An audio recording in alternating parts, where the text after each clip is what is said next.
Hello everyone. In the last video, we had a look at how to add and subtract square roots. But that, of course, still leaves the question of how can we multiply square roots? We're going to start by multiplying simple roots like square root of 13.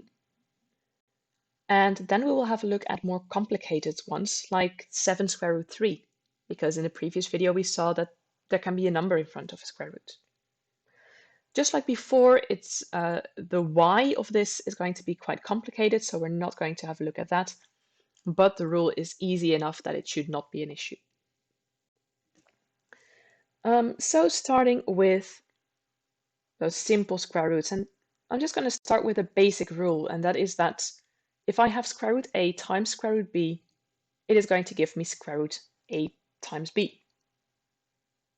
It's always a bit confusing with variables, so if we look at an example, that just means that square root 13 times square root 3, for instance, is just square root 39. So square root 13 times 3. So that's fairly straightforward. Let's have a look at a few examples. If I want to know the square root of 5 times the square root of 11, I just have to do 5 times 11. It's 55. So this is just going to be square root 55. Similarly, square root 21 times square root 2 is just 21 times 2, square root 42. Just like with the adding, of course you can fill this into your calculator, but your calculator will give you approximations. It will give you a decimal number. So this rule is for when you want exact answers, for if you do not want to round off. But as you see, it is not very complicated. Now let's have a look at those more complicated roots. So those roots with a number in front. Again, we can give the basic rule. If I have a times square root b times c times square root d, it's a times c times the square root of b times d. Well, that looks even worse than the previous one, so let's have a look at an example. Let's say I have 2 square root 13 times 5 square root 3.